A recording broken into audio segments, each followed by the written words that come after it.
Nanayahan ko po ang lahat. Tayo po ay tumayo. Pasimulan na po natin ang ating pagsamba sa araw na ito. Yan, tayo po tayo lahat. Yung nakikita pa ako nakaupo. And good morning po, church! Good morning! Parang hindi po tayo masaya pa. Good morning, church! Good morning! Alam ko na kung bakit tayo hindi masaya.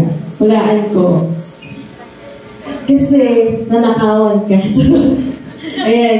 Yung awit po natin na to, hindi lang tayo mag-focus sa solely na nandito tayo sa loob ng simbahan. Kasi ang pagiging Kristiyano, hindi lang yun yung sinasakop na nandito ka sa parameters ng church natin. Ang pagiging Kristiyano, mas nakikita yan lalo kapag nasaan ka.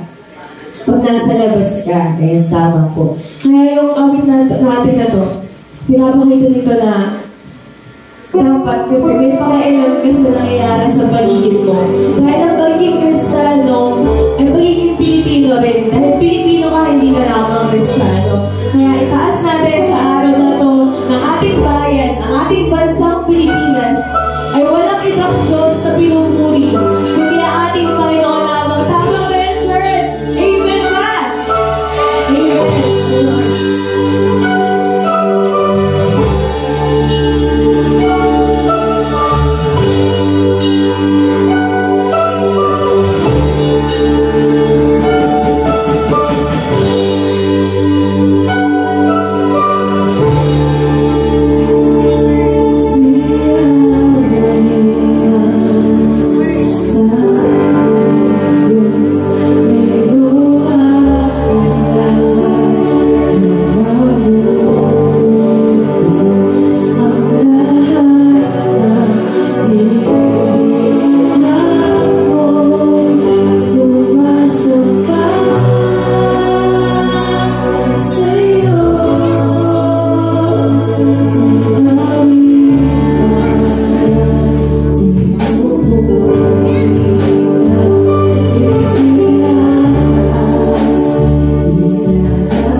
Thank you.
Amen? Sasayaw tayo ha. Saka tatalon. Sasayaw. Sa tuwa. Sayaw. At kasasalamat. Tatalon. Sa galak. Pupurihan ka. Sasayaw. Sa tuwa.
Sabi ng Diyos, iligtas ko ang mga tapat sa akin, at iingatan ko ang sinumang taong aking kilalanin.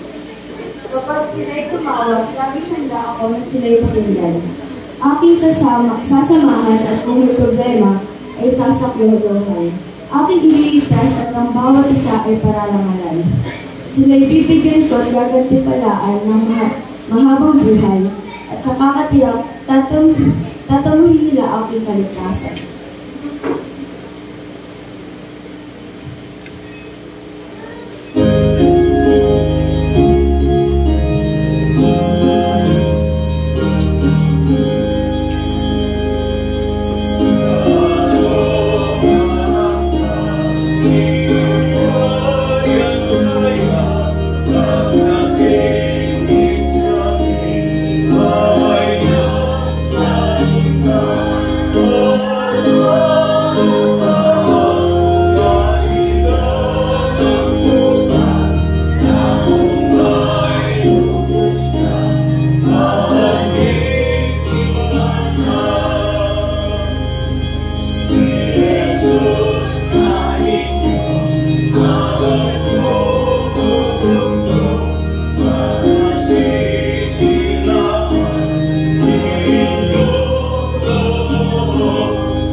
Ang marunong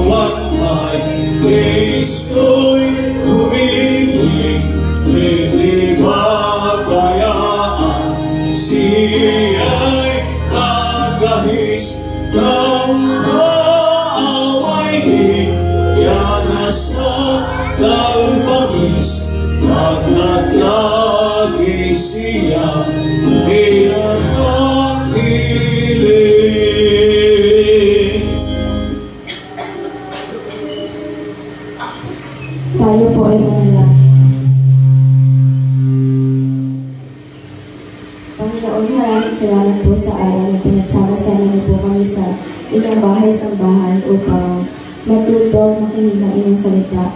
Maraming salamat po sa isang linggong nagdaan na kami inyong ginabayan at iningatan. Maraming salamat po sa mga biyaya na inyong pinagkaloob sa amin. Maraming salamat din po dahil iningatan niyo po kami sa mga bagyong nagdaan. Nawa po ay gabayan ninyo at biyayaan ang maghahandog ng inyong salita sa Panginoon Yesus. Amen.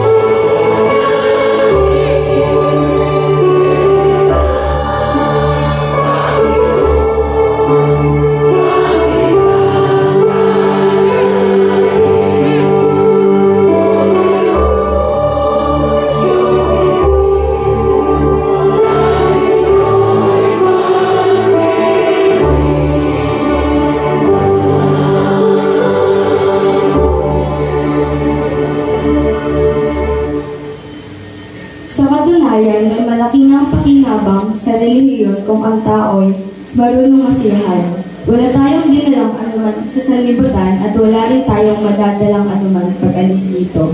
Kaya dapat tayong masiyahan kung tayo'y may pagkain at pananarot.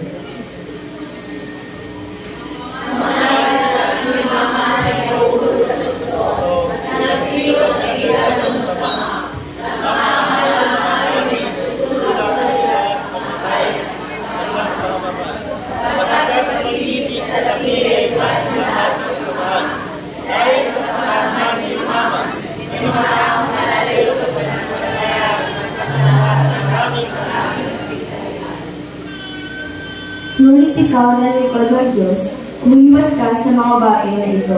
Silapin mong mamuhay ng matuwid. Mga Diyos, may pananampalataya, pag-ibig, pagtitiis at kaumuan. Ipaglaban mo ng mabuti ang pananampalataya. Panghawakan mo ang buhay na walang hanggan. Dahil diyan ka tinawag ng Diyos nang ipahayag mo sa harap ng maraming saksi ang iyong pananalig kay Kristo. Iniutos ko sa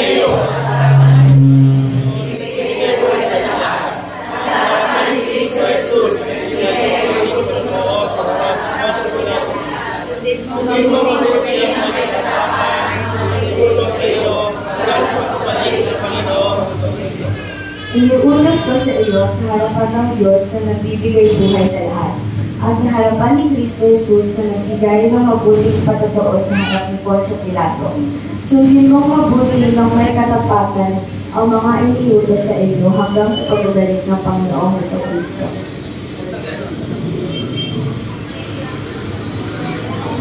Ang mangyayaman sa material na bagay ay utusan mo, huwag magmataas at huwag umasa sa kayamanang lumilipas. Sa halip, umasa sila sa Diyos na masagadang nagbibigay ng lahat ng mga bagay para sa ating kasiyahan.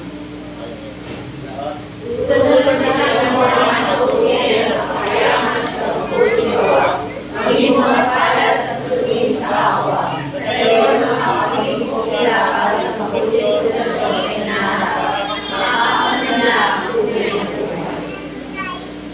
Pakinggan ka natin ang awit ng mga bata.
Tayo po'y manalangin. Extend po natin ang ating kamay sa mga bata. Panginoon, maraming salamat sa buhay ng mga batang ito. Bagamat mura pa ang kanilang isipan, Panginoon, pero natatagpuan mo sila, Panginoon, na patuloy na naglilingkod sa iyo sa pamamagitan ng kanilang pagsayaw at pag-awit. Lagi mo silang ingatan, Panginoon, sa kanilang pag-aaral at paglalaro, gayon din sa pamilya nilang kinabibilangan. Lumaki sila, Panginoon, na huwag malalayo sa iyong kapangyarihan, sa iyong pinakamataas na papuri at pasasalamat sa pangalan ni Jesus. Amen.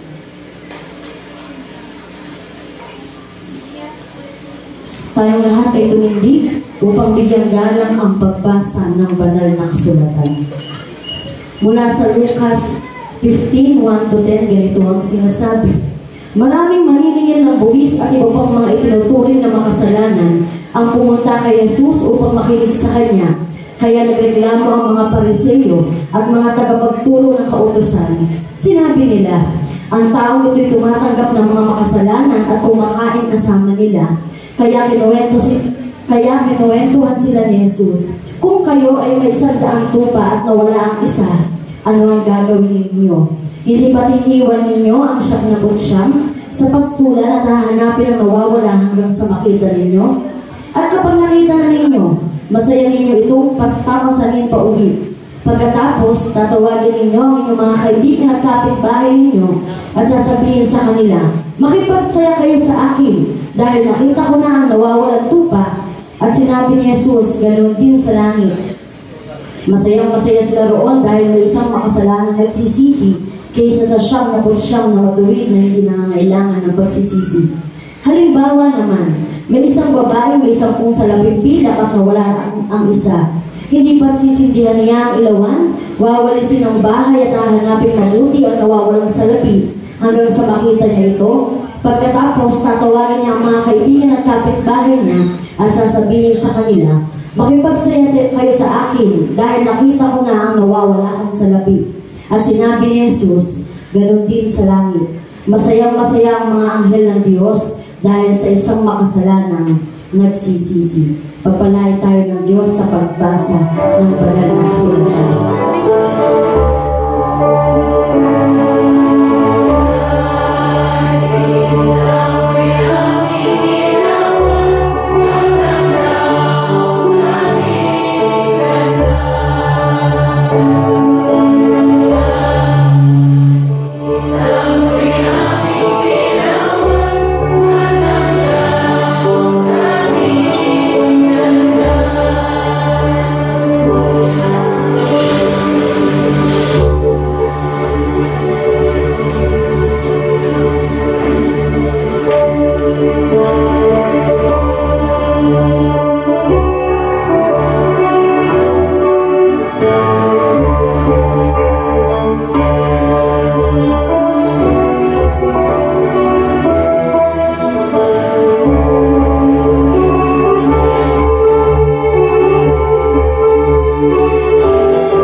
Yan, magandang umaga po sa ating lahat. Kamusta na po? Kamusta? Ano po dati? Kapag na po kinakamusta kayo, ang sasabihin niyo daw po, Paganda ng paganda, pagaan ng pagaan,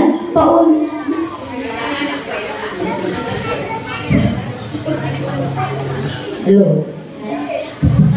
Yan. Paganda ng paganda, pagaan ng pagaan, paunlad ng paunlad ang buhay. Kahit daw po kayo na ang pinaka-problemadong tao sa mundo, kahit kayo na daw po ang parang pinagsakluban ng langit at lupa ang bigat ng mga problema, lagi lang nyo daw pong iisipin na ang buhay, paganda ng paganda, pagaan ng pagaan, paunlad ng paunlad.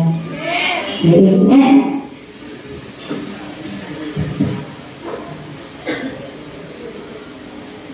Yan, magandang umaga po. Yan, isang mapagpalang umaga po sa ating lahat. Muli po isang karangalan at pribilehiyo na maging bahagi ng Christian Education Sunday at maging tagapagsalita ngayong umaga. Yan. Pero bago po ako magsalita, hayaan niyo po na, ang teksto pagbabatayan po na ating mensahe, gaya na sinabi ko kanina, ay nasa Lucas o matatagpuan sa Lucas 15:1-10. Hindi ko na po muling babasahin pa. Alam ko naman po na ilang daang beses nyo nang narinig ang kwento ng salaping pilak at nawawalan tupa. Tama po ba? Baka nga pag pinakwento ko po sa inyo ngayon, ay kaya nyo ikwento kung ano ang kwento ng salaping pilak at nawawalan tupa. Pero ngayong umaga, gusto ko mas lalo pang palalimin ang ating pagkaunawa sa kwento ng nawawalang salaping pilak at ng nawawalang tupa. Tayo kaya yung 99 na nananatili o tayo yung isa na hinahanap pa rin ng ating iglesia at ng ating Panginoon. Tingnan mo yung katabi mo, kasama ba yan sa 99 o iyan ang nawawalang tupa? Nawawala. Ayan. Ang nawawalang salaping pilak at ang nawawalang tupa, magkaibang istorya at kwento, magkaiba ng pangyayari at ng senaryo. Ngunit iisa ang binibigyang halaga, iyon ay ang paghahanap sa nawawala. Tingnan mo yung katabi mo, mukha ba yung nawawala, nagwawala, o nagwawala-walaan? Alin mo kayo sa tatlo? Kayo ba ang nawawalang tupa, nagwawalang tupa, o ang nagwawala-walaan na tupa? Nandiyan naman, pero parang nawawala. No. Sa ating buhay, tayo rin daw po ay nakakaranas ng mawalan. Tama po. Cellphone, nawawala. Wallet, nawawala. Minsan nyo yung suklay, di ba? Hawak mo na. Pero pakiramdam mo, nawawala pa rin yung suklay. O, salamin, nakasuksok naman sa mata, pero sa ulo. Pero hinahanap mo pa rin. Minsan, kahit ano daw pong pag-iingat mo sa isang bagay, dumarating sa punto na ito ay nawawala. At handa mong iwan ang lahat ng bagay para matagpuan ang bagay na nawawala at gusto mong makita. Tama po ba? Amen. Ngayong umaga, gusto kong bigyan din ng 3 bagay na makakapagsabi kung ang isang tao nga ba ay nawawala na ba sa paglilingkod at pananampalataya sa ating Panginoon. Baka akala mo safe ka. Baka akala mo ikaw yung 99. Pero hindi mo namamalayan na sa tagal ng panahon, ikaw na pala yung isa na hinahanap ng ating iglesia at ng ating Panginoon. Unang bagay, nawawala ka na physically. Sabi sa Hebreo 10:25, ganito ang sinasabi, huwag natin kakaligtaan ang pagdalo sa mga pagtitipon, gaya ng ginagawa ng ilan. Sa halip, palakasin natin ang loob ng isa't isa, lalo na ngayong nakikita na natin, papalapit na ang araw ng Panginoon. Yan, kapatid, alam kong masyado na tayo nagiging abala sa mundong ito. Maraming pangyayari at bagay na kumukuwas ng ating oras at atensyon. Binigyan tayo ni Lord ng 168 hours sa isang linggo. Isang linggo pa lang po yan, ha? 168 hours na ang binigay sa iyo ng Panginoon. Ngunit, hindi pa rin nagiging sapat sa dami na ating ginagawa at pinagkakaabalahan. Kapag nasanay ka na, sabi dito, kapag nasanay ka na hindi umaattend sa mga gawain, nagiging komportable ka na sa iyong buhay. Yung minsan mo hindi pag-attend, pangalawang hindi pag-attend. Sa pangatlo, sigurado, komportable ka na hindi umaattend sa mga gawain. Hindi ka na nagigilty kung wala ka man sa pagtitipon. Nakikita mo yung mga picture, wala ka doon. Hindi ka na nagigilty. Okay lang sa'yo na hindi na umattend dahil pakiramdam mo, okay ka naman na hindi umaattend at walang mawawala sa'yo. Kasi syempre, kapag umattend ka sa gawain, una, ubos ng oras. Totoo po yun, paglalaanan mo ng oras.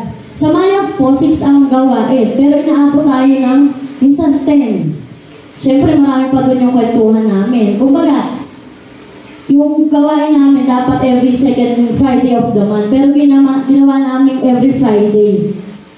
Pero kahit gano'n, nasasabik pa rin ang bawat isa sa mga kwentuhan. Kaya, sabi dito, uubos to ng marami mong oras. Mag-e-effort kang gumaya. Totoo po yun. Mag-e-effort kang gumaya. Mas matagal pang gumayak si Owa kaysa kay Luna. Kapag may gawain kami, kaya kami nalilis. Yan, mag-e-effort ka, syempre, gumaya. Yung oras, ilalaan mo. Minsan, kapag nasa yung natapat yung gawain, mag-aabala ka pa. Syempre, pamerienda nun. Pakain. Pero hindi mo napapansin na ang simpleng pagkawala mo pisikal sa mga gawain, ang nagbibigay sa'yo ng labis na kapaguran sa buhay. Ulitin ko po Hindi mo napapansin ang simpleng pagkawala mo pisikal sa mga gawain ang magbibigay sa'yo ng labis na kapaguran sa buhay. Akala mo pag hindi ka umaattend sa mga gawain, napapahinga ka. Pero hindi mo napapansin, mas lalo kang napapagod kapag hindi ka umaattend sa mga gawain. Biruin mo, tuwing linggo ka na nga lang hihingi ng lakas sa Panginoon. Minsan, naa-absent pa tayo. Kapatid, hindi ang Panginoon ang ninanakawan mo ng oras at ng panahon. Kapatid, hindi ang Panginoon ang nawawalan kapag hindi ka umaattend.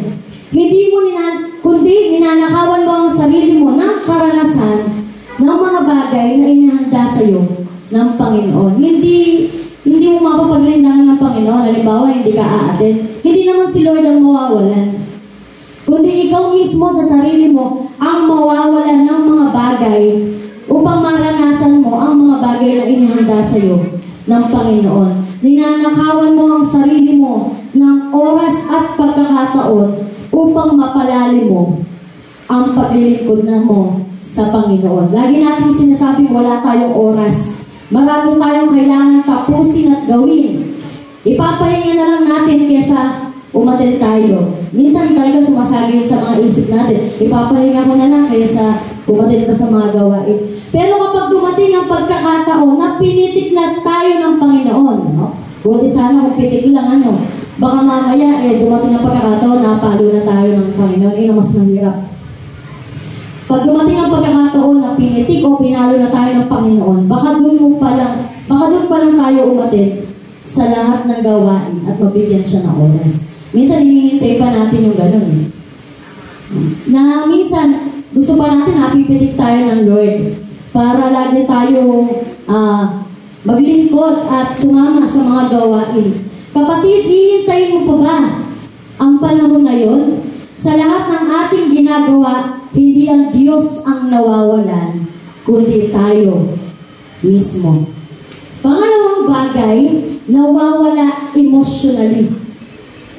Yes, you are physically present, but you are emotionally and mentally absent. Nakakasama ka nga sa mga pagtitipon at mga gawain, pero iba naman ang laman ng isip at puso mo. Tila maraming bagay ang umuukupa sa isip at puso mo, dahilan para hindi dumaloy ang mensahe ng Panginoon na gusto niyang sabihin sa iyo. Tila binubulag na ata ng mundong ito ang ating mga puso at isipan sa maraming bagay, dahilan para mawala na tayo emotionally and physically, emotionally and mentally sa kapangyarihan ng ating Panginoon. Present ka nga lagi sa mga gawain, pero absent naman yung isip at puso mo. Meron po akong isang kwento. May isang lalaking nagngangalang Pedro. Pedro na lang po ang papangalan ko. Siya ay masigasig sa paglilingkod. Bagamat kapos sa maraming bagay, ngunit masipag siya umattend sa mga gawain ng iglesia. Isang araw, nakasalubong siya ng kaniyang pastor. Sabi sa kanya, sabi sa kanya ng pastor, Pedro, sa susunod na linggo sa inyong gawain ng mga kabataan. Ngayon, hindi mapakali si Pedro. Inaalala ni Pedro ang gawain ng kabataan sa kanilang bahay. Tila barong-barong lang kasi ang bahay nila Pedro. Maliit lamang ang espasyo at masikip sa loob nito. Ngunit pumunta si Pedro kay pastor. Pastor, gusto ko man kung sa aming ganapin ang gawain, ngunit masikip ang aming tahanan upang doon idaos ang pagtitipon. Ngayon, nag-isip si pastor, meron ka bang alaga sa iyong bahay? Sumagot si Pedro, opo pastor, meron po akong 3 inahing baboy. Sige, ipasok mo sa inyong bahay. Bagamat naguguluhan si Pedro, sinunod niya ang sinabi ni pastor. Pinasok ang 3 inahing baboy. Hindi nakatulog si Pedro sa ingay at mabawang amoy ng mga baboy sa kanyang bahay. Kinabukasan, muli siyang pumunta kay pastor. Pastor, hindi mo yata ako naiintindihan. Ang sabi ko po, maliit at masikip ang bahay ko, pero pinapasok niyo pa po ang 3 inahing baboy. Pinasok mo ba? Ang sabi ni pastor. Opo, may alaga ka pa ba? Ang wika ni pastor. Meron pa po akong 10 manok na pinalalaki. Sige, ipasok mo rin sa iyong bahay. Nagkabot ng ulong umalis si Pedro. Muling sinunod ang sinabi ni pastor hanggang sa nagkabasag-basag na ang kanyang mga gamit. Walang humpay na ingay at kaguluhan ang dinulot ng baboy at manok sa kanyang bahay. Kinabukasan, muli siyang bumalik kay pastor. Ubus na yung alaga ni Pedro. Wala nang ipapasok sa loob. Pastor, hindi mo talaga ako naiintindihan at nauunawaan. Masikip at maliit ang bahay ko. Pinapasok niyo pa ang 3 inahing baboy at 10 manok. Ipinasok mo ba ang wika ni pastor? Opo. O sige ngayon, ilabas mo na sila isa-isa. Nagmamadali si Pedro ilabas ang kanyang mga alagang baboy at manok sa kanyang bahay. Nang magawa niya ito, siya ay umupo sabay sabi, hay sa wakas, lumuwag na rin ang bahay ko. Tanong, nabago ba yung size ng bahay? Hindi na bago yung sukat ng bahay. Alin ang nabago?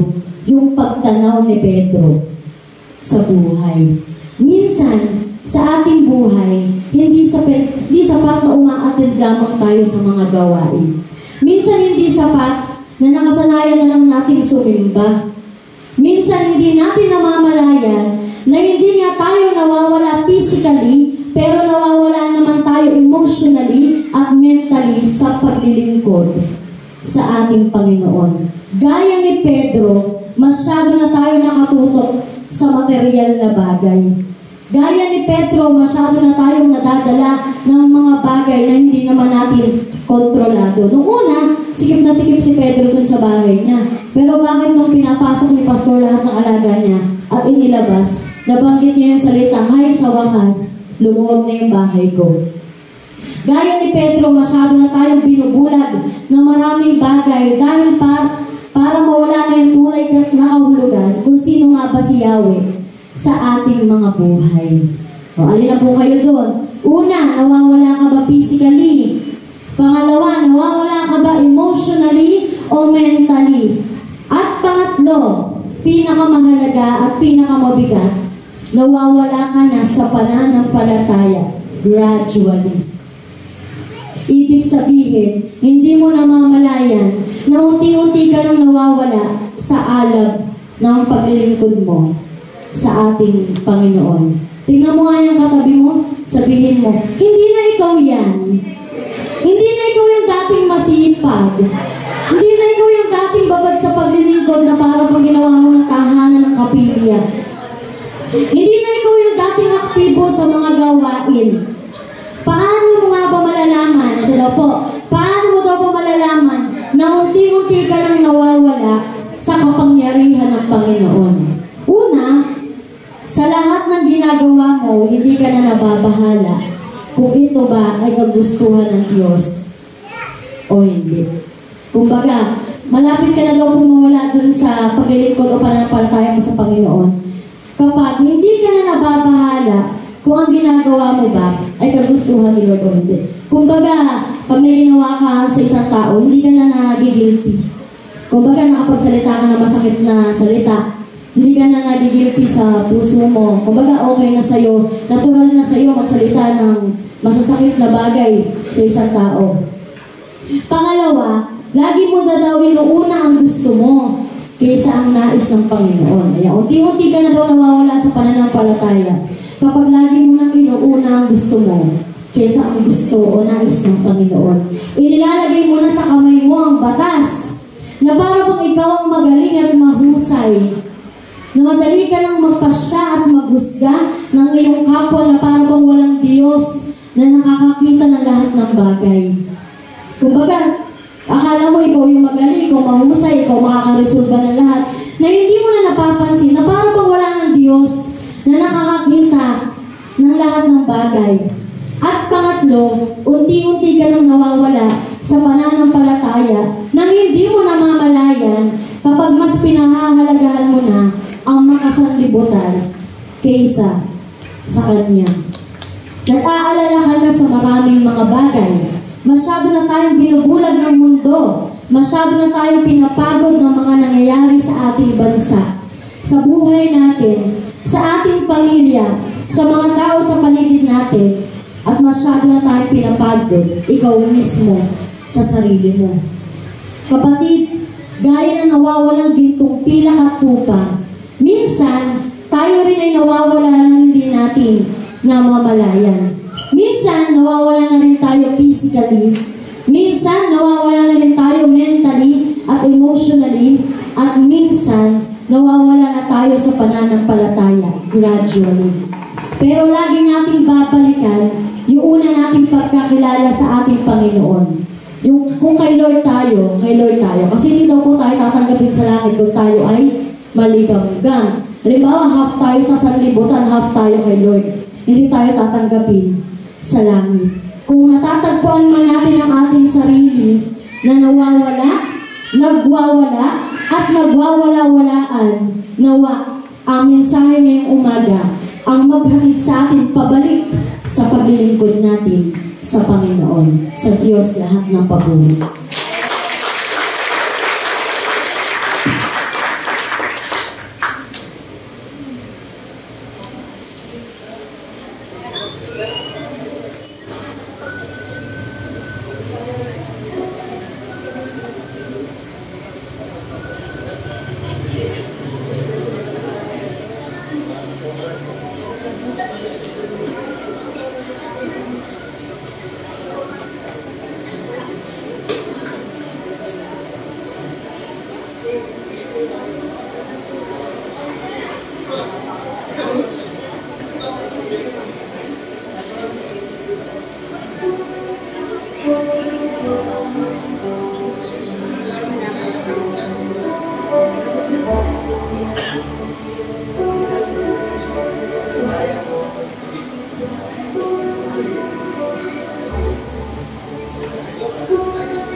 Magandang umaga po.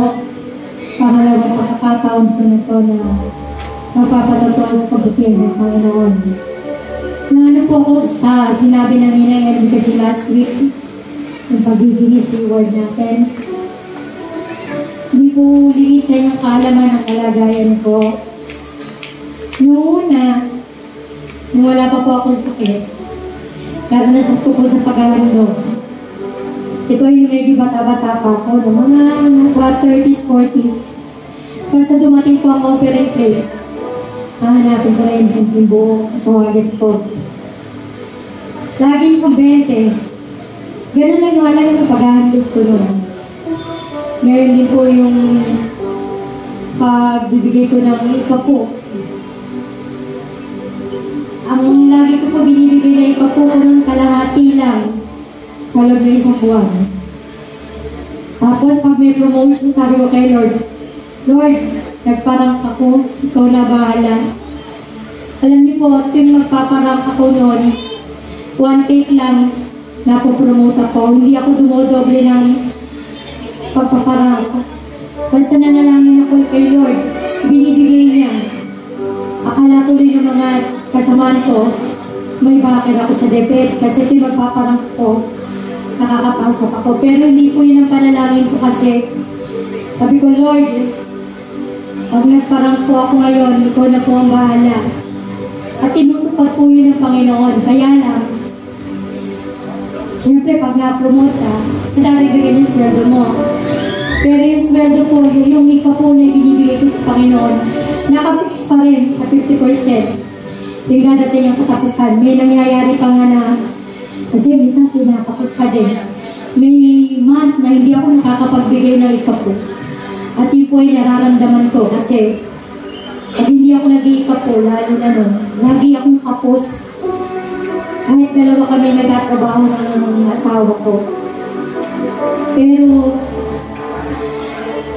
nang dumating po yung pagsubok sa buhay ko, hindi ko po inakala na ang dami palang tao na nagmamalasakit sa akin. At siguro makikita po ng mga money counter natin. Last month pa nagsimula. O basta, kung di last month, this month. Kung makikita po nila yung aking sobre na ikapo. Linggo-linggo, may laman. May mga times na hindi bababa ng 2,000, may 3,000. Basta every week po yun. Yung po ay may mga dumarating po sa akin kasi mga tulong na binibigyan ko po ng tithes. Lahat po na dumating sa akin, may inaabot sa akin o pinararanas sa Gcash o pinaabot kay dito, binibigyan ko po yun na ikapo. Ang aking pag-ooperate, hindi na ako mahanap ng 20. Nilalaktawan ko na yung 20 sa wallet ko. Kundi mas malaki na po doon yung aking binibigay kasi naranasan ko ang kabutihan ng Panginoon sa aming buhay. Nasabi kong unahin natin siya. Yung pangangailangan natin, siya ang magsusupply. At yung po ay totoong nararanasan ko at ng aking pamilya. Na totoo yung sinabi ko sa eskwela ko na siya yung unang nakaalam na mayroon akong ganitong skin. Sabi niya, Ma'am, huwag kang mag-alala. God will provide. At yun po ay totoo na nararanasan po namin. Ilang beses na ako na-confine, 2. Bill ko po hindi bababa ng 125,000. Pero sa awa ng Panginoon, yung 200,000 na mahigit na yun ay nabayaran namin. Kaya nakalabas ako ng ospital. Nakakailang claim muna ako. Matatapos ko lang po ng pang-pitong session ko nung Webes. Nakakapitong session na ako na 29,000 kada isang session. Pera pa doon yung pang-tollgate at pang-gasolina at pagkain namin 3. Kasama ko lagi yung kapatid ko si Ani. Pero awa ng Diyos po, nababayaran namin yung chemotherapy. Meron pa ako nakatabi sa bahay para sa susunod na Webes. Pati po yung radiation therapy ko, nakatapos na po ako. Hindi po libre yun, hindi po sagot lahat ng PhilHealth. May portion doon na babayaran namin sa doktor. That is 45,000. Sa biyaya po ng Panginoon, nakagraduate ako, pati doon sa 45,000 ay nabayaran na namin.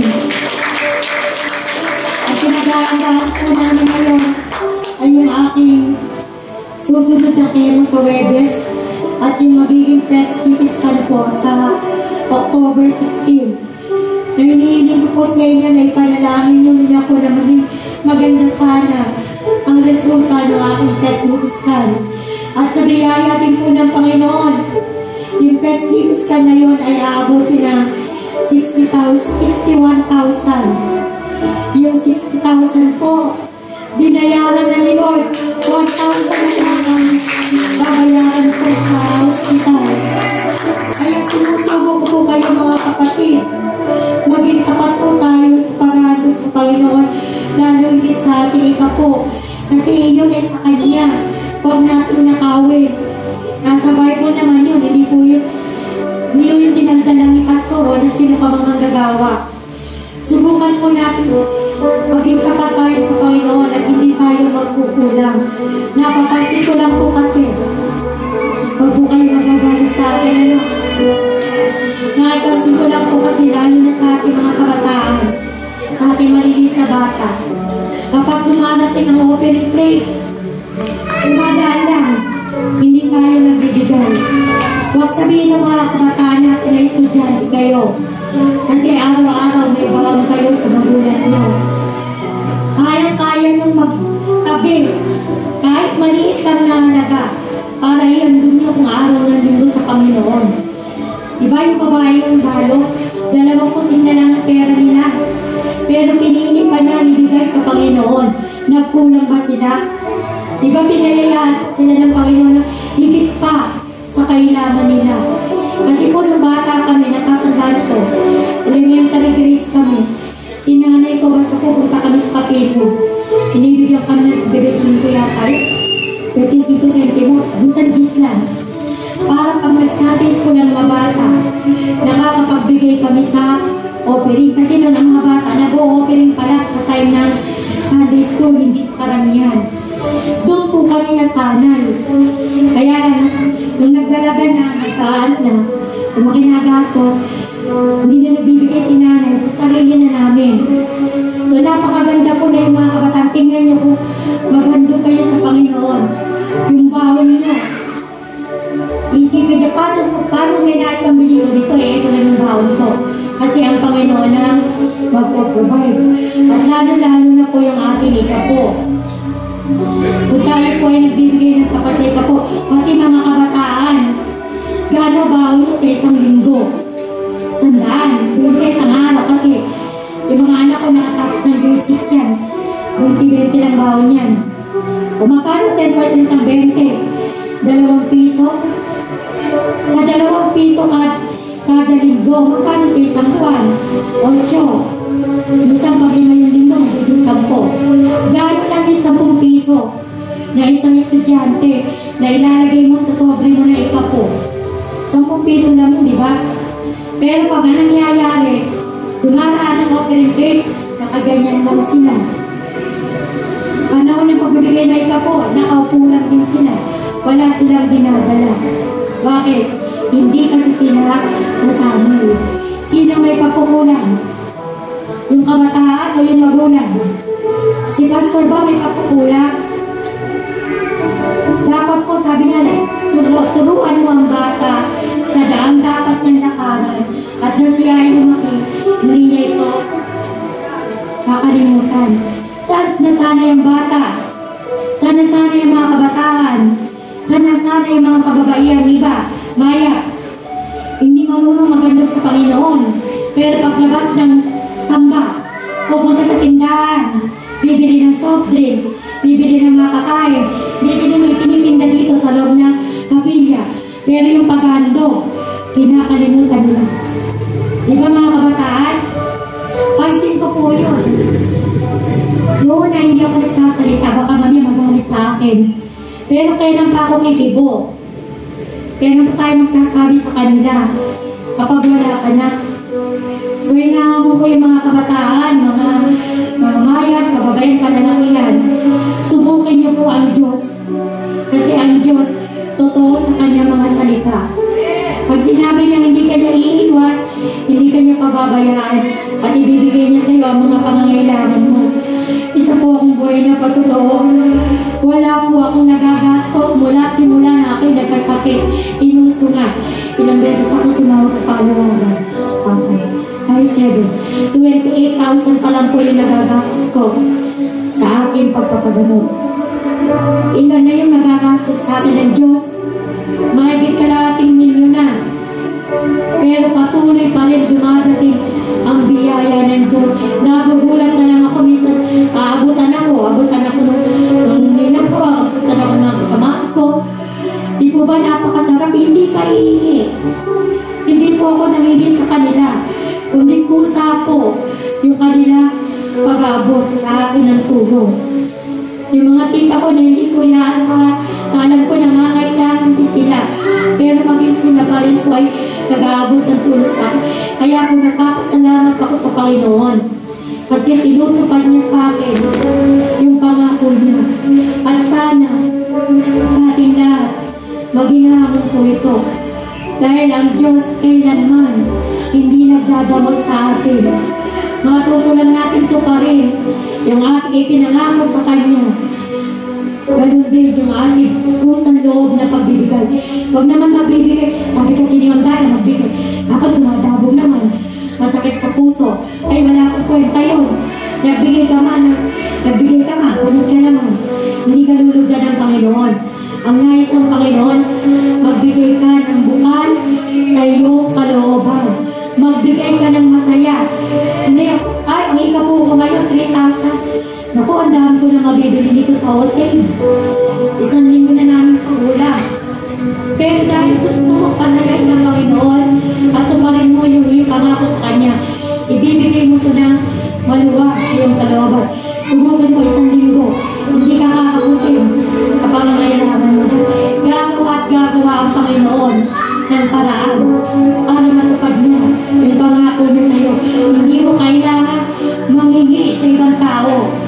Kanino ka lang hihingi? Sa Diyos. Dahil ang ating Panginoon ay mayaman. Pinakamayaman.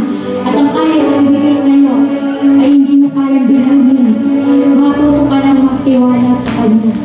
Yun lamang po at marami po.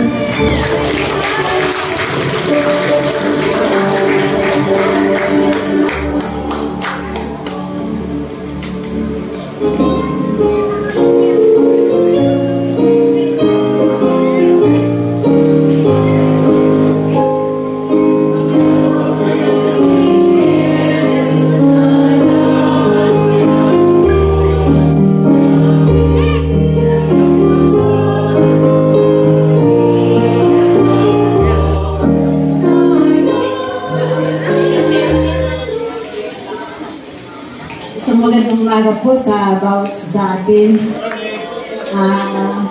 Ako po ay triple amen do sa nagpatotoo sa ngayong umaga sa ating kapatid.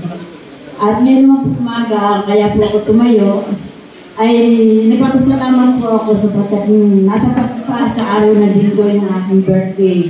Kaya hindi po ako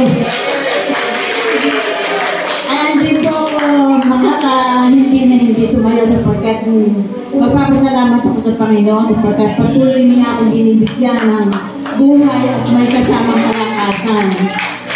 Ngayon po ay ako po ay doble swerte na po ako ngayon. Kaya po ako nagpapasalamat ay marami na po akong bonus. Kaya pinagpapasalamat ko yung mga bonus na pinagkakalob niya sa akin. At sa buong isang taon na aking nadaan ng Panginoon sa buhay ko ay talaga namang nadama ko ang presensya ng Panginoon sapagkat hindi niya ako binababayaan sa aking araw-araw na buhay. Lagi niya akong iniingatan at kung ako man ay magkaroon ng karamdaman ay patuloy na akong hinahapitos ng kanyang kagalingan.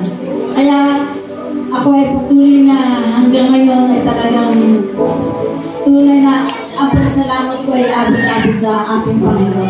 Yun lang po at maraming salamat.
buhay, ang paglilingkod.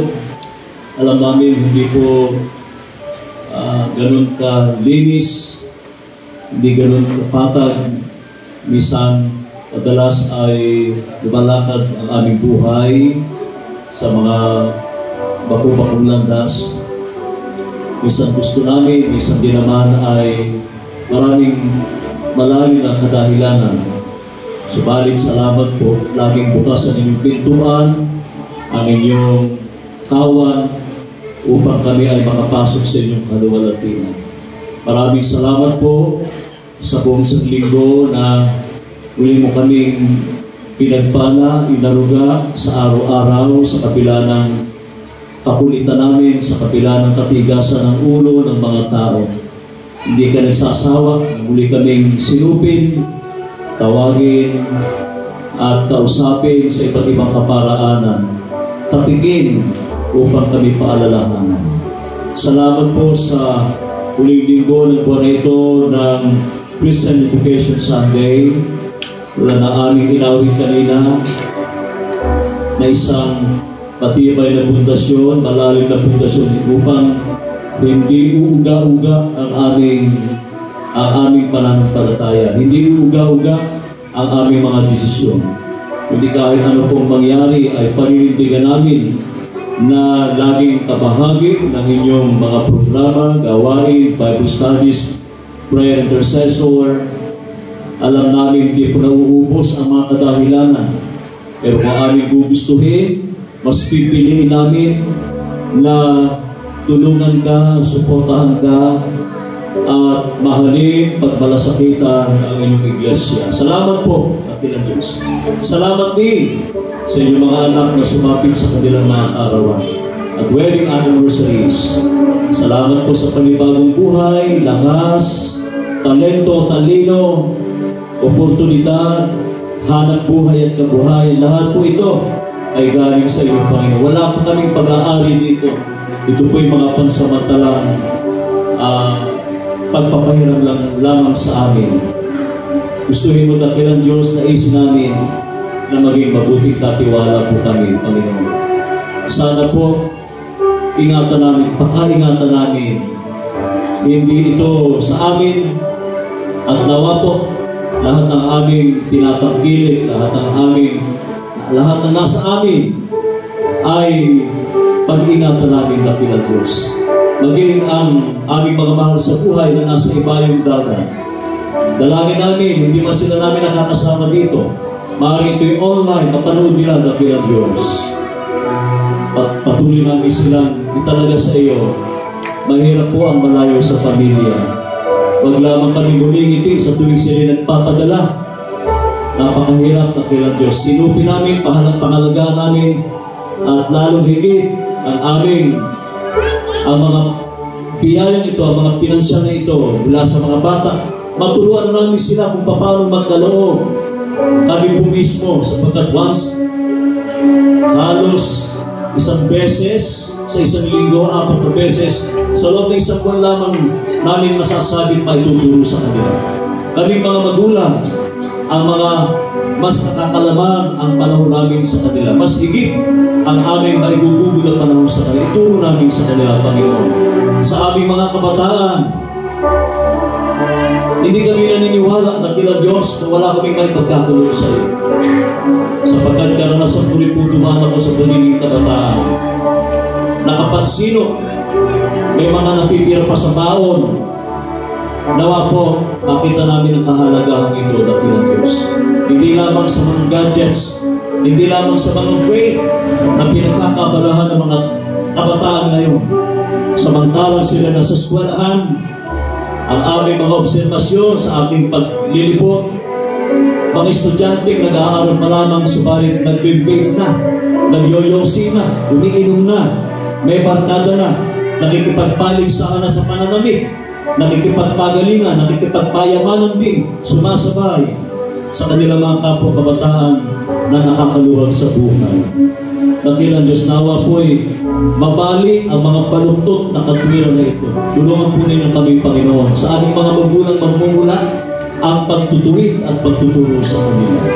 Salamat po sa lahat ng biyaya kaarawan, oportunidad, hanap buhay, lalong higit ang kagalingan dakilang Diyos. Salamat po sa kalusugan, pangalagaan namin, ipagkaloob namin, ipaglikod namin habang kami malakas, habang kami nakakaamoy pa, habang kami nakakakita pa.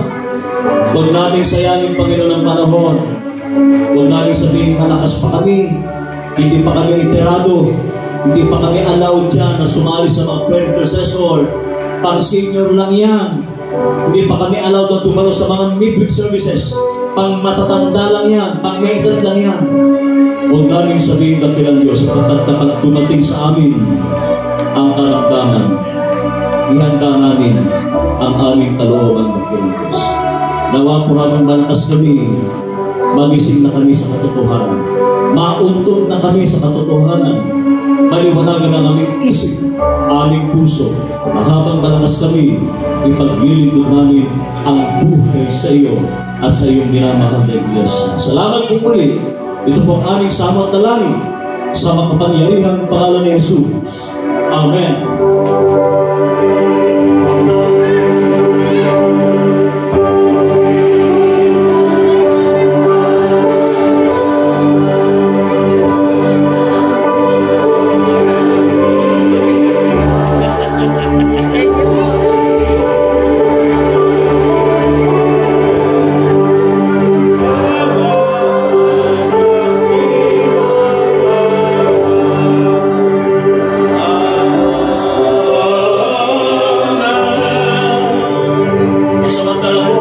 Sa ating pananampahan, paglabas ng pintuang yan ay magpapatuloy ang ating pagmamalasakit, pagmamahal sa kapwa, paglilingkod sa kapwa, at patuloy na magsilbing asin at ilaw sa ating kapaligiran. Tanggapin natin mula sa ating mahabaging Ama ang patuloy na pag-asa, patuloy niyang ilingap ang kanyang mukha sa atin, paliwanagin ang kanyang mukha sa atin, at patuloy na tanggapin ang pagliligtas ng ating Panginoong Kristo at ang kaaliwan, pagkakaisa, pagdadamayan sa pagitan ng kanyang banal na Espiritu ang sumating lahat mula ngayon at magpakailanpaman. Amen.